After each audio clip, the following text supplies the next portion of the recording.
Today, we're diving literally and figuratively into two stories nearly 40 years apart.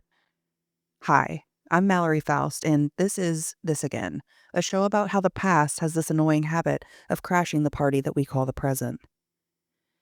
This one actually hits a little differently for me because I was born in May of 1986, just 4 months after the Space Shuttle Challenger exploded. My mom still remembers watching it live on TV, and it was one of those you always remember where you were moments for her.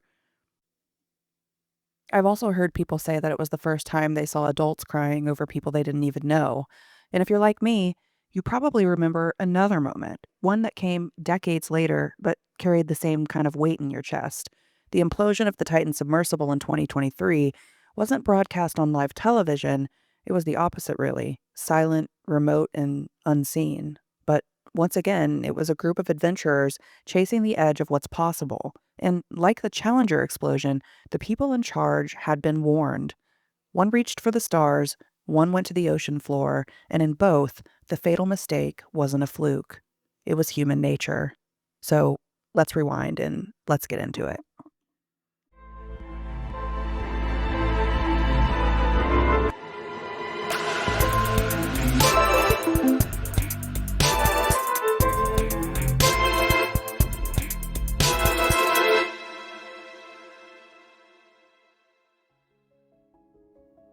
Let's set the scene. It's January 28th, 1986. The Cold War is still on, but winding down. NASA is still a rock star agency, but space no longer has the same cultural stranglehold it had during the moon landing days. America has gotten a little used to it. So, to drum up excitement, NASA launches the Teacher in Space program. The idea? Send a civilian, and in this case an actual school teacher, into orbit. Let the public reconnect with space exploration through the eyes of their own. Enter Krista McAuliffe, a 37-year-old high school social studies teacher and mom of two from New Hampshire. Interviews with her colleagues and students described her as being bright, witty, and charismatic, which were all likely attributors to her being selected as the first private citizen in space. Krista wasn't just the teacher in space. She taught social studies and economics with a flair that made her classrooms feel alive. She baked brownies for her students, pulled pranks in the teacher's lounge, and told reporters she planned to assign homework from orbit. Her presence on Challenger was meant to humanize NASA, to remind people that space wasn't just for test pilots and PhDs, and it worked. Kids across the country wrote her letters, and teachers showed lesson plans inspired by her. NASA played up her story in press events, school events, photo ops, news coverage, and she became a symbol of what space could be. Not just for astronauts, but for all of us. Challenger was scheduled to launch days earlier, but bad weather delayed it. They kept pushing the window, and by the morning of the 28th, the temperature at Kennedy Space Center was below freezing, and at the time of launch, it was around 22 degrees Fahrenheit. NASA had never launched a shuttle in such cold conditions before. Ice clung to the launch pad, and inside NASA's contractor offices, engineers were panicking. Let's talk about the O-rings. These rubber seals were part of the solid rocket boosters. They were designed to keep hot gases from escaping during ignition. But engineers from Morton Thiokol, the company that made the boosters, knew these O-rings got brittle in the cold. One engineer, Roger Bajwali, had raised concerns months earlier. He and others tried to stop the launch. And in a teleconference the night before, they actually begged NASA to delay. They said they couldn't guarantee the seals would work under freezing temperatures. Thiokol executives paused the call and then ultimately came back saying, essentially, "We've changed our minds. It's a go." Why? Because NASA was under pressure. Budget cuts, public attention, the Teacher in Space program, it had been massively publicized at this point. Krista McAuliffe's class, along with millions of school kids across the U.S., were watching. Delaying again would have looked bad. So they launched. At 11:38 a.m., Challenger lifted off. The crowd on the ground, including Krista's parents and students, cheered wildly. For 73 seconds, it looked like everything was fine. Then, an explosion. On live television, a white plume split the sky. Newscasters fell silent. One murmured that this was obviously a major malfunction. Some viewers thought it was part of the show, but it wasn't. All 7 crew members died. Krista McAuliffe, Francis Dick Scobie, Michael Smith, Judith Resnick, Ronald McNair, Ellison Onizuka, and Gregory Jarvis. They didn't die instantly. Evidence later showed that some of them were alive, possibly conscious, during the 2-minute fall from the sky. That is a detail that still gets me. This was a collective gut punch all across America. People were stunned. Teachers had wheeled televisions into classrooms to watch. Kids saw it live. Parents were hugging each other, confused, and grown men were weeping. President Reagan canceled the State of the Union address and gave a speech that night instead. And if you've never heard it, it's worth watching. He ended it with the words, quote, "They slipped the surly bonds of earth to touch the face of God," end quote. Beautiful and devastating all at the same time. But let's not forget, this wasn't just a tragic accident. It was an avoidable mistake. In the aftermath, the Presidential Commission on the Space Shuttle Challenger accident, which came to be known as the Rogers Commission, revealed that not only had engineers warned of the O-ring issue, but NASA had been aware of similar seal erosion on earlier missions. By 1985, internal memos from engineers at Thiokol were calling the O-ring design completely unacceptable. Yet, those urgent, even alarmist warnings were quietly shelved. Instead of sounding the alarm, people treated erosion like no big deal, chalking it up to acceptable risk in official reviews. When I say human error was the cause, I don't mean someone pressed the wrong button. I mean, people knew and still moved forward. And that brings us to 2023, a different vehicle and a different frontier, but eerily familiar decisions.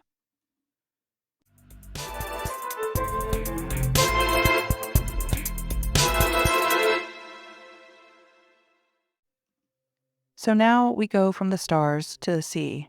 In June 2023, 5 men boarded the 22-foot carbon fiber submersible named Titan, owned by a private company called OceanGate. The goal?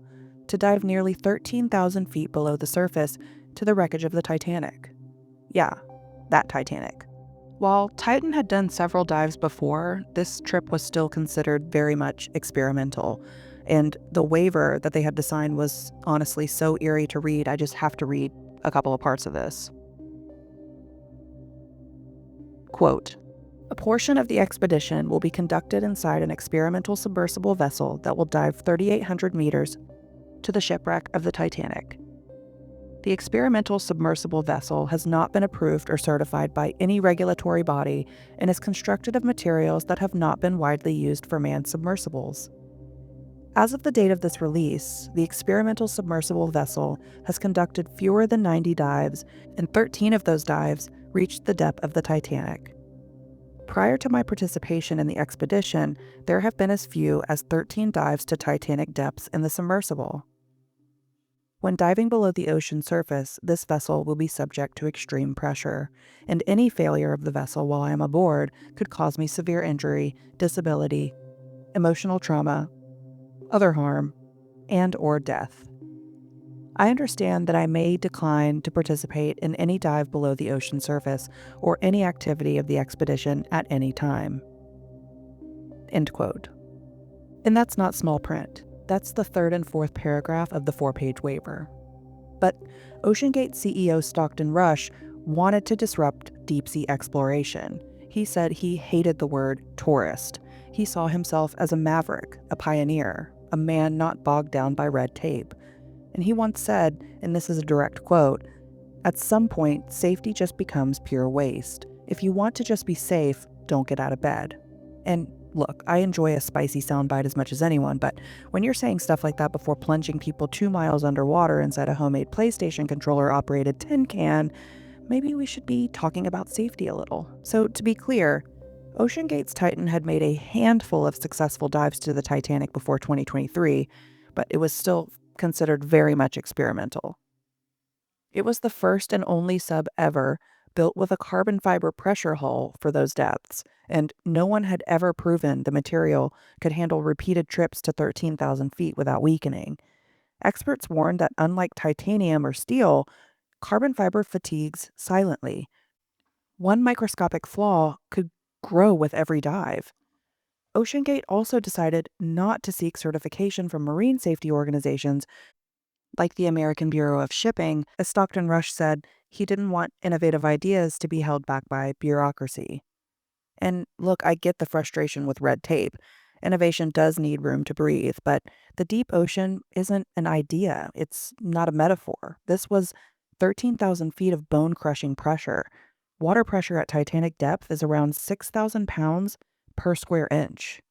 That's like balancing an elephant on your thumbnail and letting a couple ponies and a golden retriever hop on too. So, to bring you to the day of the event, June 18th, 2023, 5 people boarded the Titan. Stockton Rush, who was the CEO and pilot, Hamish Harding, a billionaire adventurer, Shahzada and Solomon Dawood, a father-son pair from a prominent Pakistani family, and Paul-Henri Nargeolet, a French Titanic expert who had visited the wreck dozens of times. Most importantly, they weren't just faceless explorers. They were a mix of ambition, curiosity, and family ties. Hamish Harding wasn't just a billionaire. He was a record chaser, the guy who circumnavigated the globe in under 48 hours by jet. Shahzada Dawood brought along his 19-year-old son Suleiman, who reportedly admitted to relatives he was nervous but went anyway because it was his Father's Day weekend. Paul-Henri Nargeolet, the French Titanic expert, had visited the wreck dozens of times and was nicknamed Mr. Titanic. These weren't thrill seekers detached from reality. They were people with quirks, hopes, and relationships, human threads that make the tragedy sting way deeper. The dive began that morning, and it was supposed to take about 8 hours round trip. But less than 2 hours in, the sub lost contact with the surface ship. And here's the part that still gives me chills. Because if you look closely, the day of the Titan's last dive feels almost foreshadowed. At around 2,274 meters down, the crew sent back a calm, reassuring text, quote, "All good here." Imagine that, descending into bone-crushing pressure, the whole ocean pressing in, and still optimism. A few minutes later, another message, dropped 2 weights. That's ballast. In submarine language, it's an adjustment, nothing alarming on the surface, but in hindsight, it feels like a whisper of strain, a system making tiny corrections against a giant, unforgiving sea. Even before the dive, the signs were there. The mission had been delayed by brutal spring weather. One of the crew had even joked that it was, quote, "the worst winter in Newfoundland in 40 years," end quote. And yet, the moment a weather window opened, they went. Because how could they not? The narrative was too good, too irresistible. And Titan had a history of those ominous almosts. In 2021, a dive had to be aborted because a thruster malfunctioned. Other passengers talked about communication failures, about glitches. They called it experimental. They knew the word uncertified. They signed waivers that mentioned death in black and white, and still, they trusted the story. They trusted the man leading it. They trusted the machine they were sitting inside. It's haunting, really. The calm messages, the clearing skies, the history of small malfunctions that never quite turned fatal until one day they did, almost like the universe was whispering warnings while 5 men pressed forward into silence. And I want to pause here for a second because this actually hit me really hard. I have been fascinated by the Titanic since I was a kid, and I'm sure many of you have been as well, especially since the movie came out that was directed by James Cameron. I was definitely the one as an adult buried in Reddit threads at 2 a.m., taking museum tours just to see Titanic exhibits and reading personal accounts and poring over every eerie detail of that night in 1912. I still find myself doing it. The ship, the people, the iceberg, the aftermath, it's always pulled at something in me. Maybe because it's history wrapped in tragedy, humanity, and hubris all in one. I don't know. But when the news broke that OceanGate had lost contact with their Titan submersible, a vessel on its way to visit the Titanic, I could barely think about anything else. I refreshed the news feeds like it was my job. I read every theory, every lead, every scrap of information, even the bad ones. And I know I wasn't the only one. There was something haunting about all of it. It was a modern group of explorers diving toward a graveyard only to disappear themselves, mere meters from the original wreck. It was poetic in the most terrible way. The same ocean that swallowed over 1,500 lives in 1912 had taken 5 more in almost the exact same spot. Over the next 4 days, the world watched in collective suspense. News outlets reported a countdown, how many hours of oxygen the passengers had left. Some stories speculated about whether the sub was trapped, whether they could be rescued, whether tapping sounds meant someone was still alive. But behind the scenes, experts already had a gut feeling, because when a sub implodes at depth, it doesn't take hours, it takes milliseconds. One former Navy submariner described it like this, quote, "The pressure would have collapsed it instantly. They would have died before their brains could even register it," end quote. Eventually, a U.S. Navy acoustic detection system confirmed what many suspected. There had been an anomaly picked up the day the sub vanished, a loud, sudden noise consistent with a catastrophic implosion. OceanGate confirmed the deaths, and the warnings were there. Again, just like with Challenger, this wasn't a random tragic accident. It was a highly foreseeable failure. Let's go back to 2018. Several high-profile experts in the marine industry, led by William Conan of the Marine Technology Society, drafted a letter to Stockton Rush warning that the Titan's lack of formal certification and experimental design could lead to negative outcomes, from minor to catastrophic. Here is an excerpt from that very letter. Quote, "Your marketing material advertises that the Titan design will meet or exceed DNV-GL safety standards, yet it does not appear that OceanGate has the intention of following DNV-GL class rules. Your representation is, at minimum, misleading to the public and breaches an industry-wide professional code of conduct we all endeavor to uphold." End quote. Around the same time, David Lockridge, OceanGate's then director of marine operations, raised alarms internally, urging Rush to conduct non-destructive testing and get a third-party safety review. Instead, Lockridge says he was fired, and he later filed a whistleblower complaint claiming safety issues were dismissed. Rush didn't deny these concerns. He brushed them off. In meetings and in emails, he framed safety standards as obscenely safe, saying the industry's caution was holding back progress. He publicly positioned himself as a rule breaker, someone unafraid to cut through bureaucracy in the name of exploration. Sound familiar? It's almost like some very ambitious men, when they get enough money, enough fans, and enough media attention, stop hearing the words like risk and no. So, how did the world respond? After the implosion was confirmed, the reaction was complicated. There was grief, of course. These were human lives. Fathers, sons, experts, friends. But there was also a weird amount of mockery. Internet jokes exploded. Memes, TikToks, dark humor. Some were aimed at the wealth of the passengers, some at the absurdity of the sub itself. People said, quote, "Why would anyone pay $250,000 to go to the bottom of the ocean in an unlicensed soda can?" End quote. Others said they knew the risks. Which, okay, technically that is true. But when people die doing something that was marketed as a breakthrough, when they're told a company is trustworthy and the CEO is brilliant, it's not really as simple as, well, they signed a waiver, so they deserved it. It's more like, why did anyone let this happen in the first place?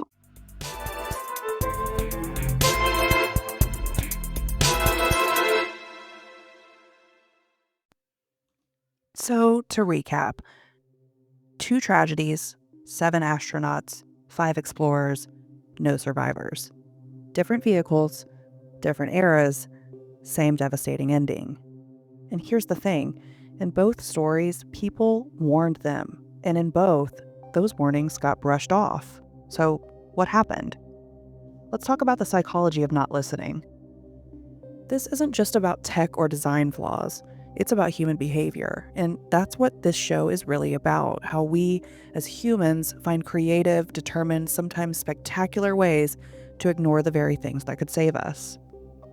Let's start with normalcy bias.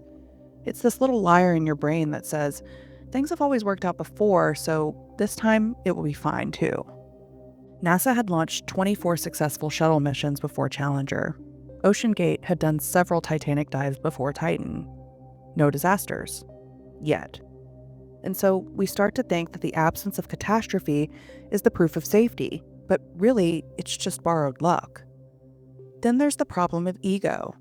Roger Bajwoli, the Martin Thiokol engineer, literally cried after the Challenger launch. He knew the O-rings wouldn't hold. He begged them to delay. But here's the part that's almost worse than being ignored. The system was set up so that his warning didn't even make it to the top in time. NASA had created this complex, layered hierarchy meant to streamline decisions. Instead, it buried them. Engineers raised red flags. Managers softened the message. Executives reframed them as engineering concerns, not safety issues. The warnings got passed up like game of telephone, and by the time they reached the decision makers, they were already unrecognizable. It wasn't just that no one acted, it's that no one was sure whose job it was to act. With Titan, Stockton Rush was repeatedly told his vessel needed more testing. Instead, he framed safety as a luxury that only cowards and regulators cared about. He positioned himself as the bold disruptor, while anyone who raised a concern was just afraid of progress. This wasn't about testing limits. This was about ignoring them on purpose. Let's talk about the laziest villain in every disaster movie, the diffusion of responsibility. It's the brain's quiet little shrug that says, someone else has this. And in big organizations, that shrug can scale. You see it in CC chains that are longer than a CVS receipt. You see it when 10 people are looped in, which is corporate for no one is in charge. You see it when someone brings up a risk and the room nods and then everyone just moves on. Because surely someone will act, right? Surely someone is closer to the switch. And the problem? In the moment, everyone thinks that someone is someone else. This is exactly what played out on the Deepwater Horizon rig. You had multiple companies sharing the same space, BP, Transocean, Halliburton, each with different slices of authority. A test said essentially, something's wrong, but the interpretation became a conversation instead of a decision. It's probably fine. We're behind. Let's keep moving. No one stood up and said, this is my call, and we need to stop. And it's not that the people there were reckless caricatures twirling mustaches. Most were professionals doing stressful jobs in a high-pressure environment. But diffusion of responsibility turns smart people into bystanders. It whispers, don't be dramatic. Don't be the holdup. Don't be the person who pulls the emergency brake unless you're 100% sure. And who is ever 100% sure? We tell ourselves disasters are a single, terrible decision, but most of the time, they're a stack of tiny abdications, a test waved off, a concern defanged in the retelling, a meeting that adjourns with, let's revisit, and never does. Death by 1,000, not my jobs. If you've ever sat in a meeting and felt that itch, this isn't right, and then swallowed it because the room seemed comfortable, yeah, that's the human factor that shows up in every era, at every depth, in every industry. It was in the conference calls before Challenger. It was on the deck of the Deepwater Horizon, and it was baked into the culture around Titan. When the cost of being wrong feels higher than the cost of doing nothing, silence wins. And the ocean and space, they do not grade on a curve. And I'm not moralizing here. I've ignored my own gut plenty of times because momentum is intoxicating and friction is exhausting. But if you want the through line, here it is. When everyone is responsible, no one is, unless someone chooses to be on purpose. We are storytelling animals. We don't just want events, we want plots. We want a beginning, a middle, a happily ever after, and a great plot can talk otherwise serious people into doing otherwise unserious things. NASA's story was irresistible. A teacher, Krista McAuliffe, goes to space. Science belongs to all of us. America looks up together. The story wasn't a lie. It was beautiful. It just happened to share a room with physics and O-rings and ice. OceanGate's story was just as shiny. Not tourists, but pioneers. Don't say joyride, say expedition. And if someone says, shouldn't we slow down? The counter story is easy. That's fear talking. We're the bold ones. A+ branding and F- risk management. What does a good story buy you? Momentum. And momentum is the enemy of breaks. This is the seduction of the narrative. Once a story takes hold, a teacher in space, pioneers of the deep, contradictory facts feel like hecklers, not data. The person who points out the ice, or the misread test, or the out of spec material becomes the antagonist in the story, not a colleague.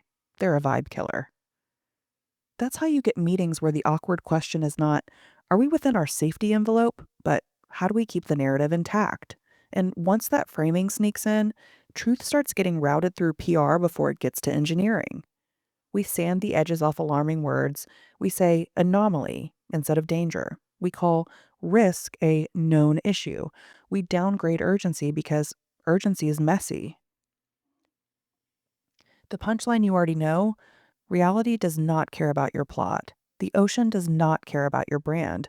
The sky does not care about your rollout schedule. Physics is not an audience you can win over. And yet, we keep trying because stories make us feel safe. They let us believe we're the protagonists in a clean arc with a triumphant third act. They let teams say, we're almost there, instead of, we should stop. They let leaders say, trust me, instead of, show me. And if you've ever kept a bad relationship going because the story of us felt better than the facts of this, congratulations. You too have been seduced by a narrative. Same brain, different stage. So, how do you fight it? You write a counter narrative that's just as sticky. Not we will launch, but we will launch when it's safe. Not we are disruptors, but we are stewards. Not we're on schedule, but we'll go when the data says go. It's not sexy and it won't trend, but it's the only story that doesn't end with a montage of hearings and obituaries. If this all feels distant, NASA, oil rigs, deep sea subs, here's the uncomfortable mirror. We live small versions of this all the time. With the diffusion of responsibility, the group chat hears your friend is drinking and wants to drive. 10 read receipts, one ugh, and no one says, I'm coming to get you. With the narrative seduction, your team loves the launch by Q3 slide so much that a nasty bug becomes edge case. With bystander effect at work, everyone sees the inappropriate comment in the all hands. Everyone assumes HR or someone important will handle it. They don't. We practice these patterns at human scale. Then we're surprised when the same patterns show up at mission scale. If there's a lesson I'm trying to teach myself, it's this: be suspicious of the story that makes you look brave and the facts that make you feel small.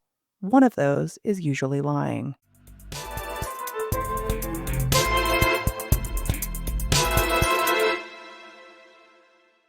After Challenger, President Reagan formed the Rogers Commission, which found NASA and Morton Thiokol directly responsible. Some reforms were followed, but it didn't prevent Columbia, another shuttle disaster, 17 years later. After Titan, well, OceanGate went bankrupt. Lawsuits were filed. Experts said, we warned them, and the sub disappeared from the public conversation as fast as it had entered. But here's the wild thing. If you read the details side by side, Challenger and Titan are like a copy-paste situation, except where one ended with the public in shock and the other ended with the public in memes. And that last one is important. Why do we joke when we're uncomfortable? When the Challenger exploded, the tone was pure grief. The nation mourned together. With the Titan, the internet made a lot of jokes. And honestly, I kind of get it. The optics were bizarre. The CEO's ego, the off-brand video game controller, the $250,000 ticket price, it all felt like a parody of tech culture. And in a world where we're bombarded with tragedy every day, humor becomes armor. But I also think it's okay to ask hard questions without making it a roast. Not because the passengers were saints, but because there are people like them. Curious, idealistic, ambitious, maybe a little too trusting, and they're out there right now. And there are leaders like Rush and NASA's managers still taking big swings and gambling with other people's lives. So, is history repeating itself? Yes, and also no. We've learned from Challenger, we've learned from Titan, but we still live in a world that rewards boldness over caution, that makes heroes out of visionaries, and even when they're reckless, that waits until after a tragedy to ask, oh, wait, who was in charge? The Columbia shuttle disaster of 2003 was a carbon copy of Challenger, right down to internal dissent was filtered out before reaching decision makers. 7 astronauts died on re-entry. There was also the Deepwater Horizon oil spill of 2010 that I mentioned earlier, where BP and its contractors overrode warning signs from the rig systems and ignored failed pressure tests just hours before the explosion, ultimately killing 11 workers. And let's not forget the Boeing 737 MAX crashes in 2018 and 2019. Ultimately, it killed 346 people, and we later found out that internal memos revealed employees mocked regulators and expressed concerns about safety that were ignored. These disasters don't just share headlines or timelines, they share DNA. The Challenger, the Titan, Columbia, Deepwater Horizon, Boeing 737, they were different industries, but it was all the same blueprint. A warning gets raised, a gut feeling is ignored, a system that rewards momentum over caution, a hierarchy where bad news doesn't travel up, a leader convinced they're the smartest one in the room, and always a story so compelling that no one dares to stop the ride. Ego, profit, organizational silence, the worship of innovation without guardrails, these aren't just accidents. These are collisions between ambition and accountability, between marketing and reality, between what we want to believe and what the facts are just screaming at us. And the people who suffer, they're almost never the ones who made the call. That's the part that gets me every time. So here's the thing. You don't have to be an astronaut or an ocean explorer to feel this. You've been in a meeting where no one said the thing that needed saying, right? You've felt the momentum of a bad idea that everyone was too polite to stop. You've ignored your own gut because the stakes didn't seem high. Yet, these weren't just mechanical failures. They were human failures of listening, of courage, of knowing better, and still launching anyway. And sometimes all it takes to stop a disaster is one person who says, wait. So, not to get cheesy, but maybe you should think about being the buzzkill next time you get this weird feeling in your stomach. Be the one who asks the awkward question. Be weird. Be the one who stops the countdown when it doesn't feel right. Because if history shows us anything, it's that silence doesn't save face. It just repeats the ending. Thanks for listening to This Again. And while I have you, make sure to subscribe and make sure to send this to a friend who always ignores the check engine light. I'm Mallory Faust, and I'll see you next time.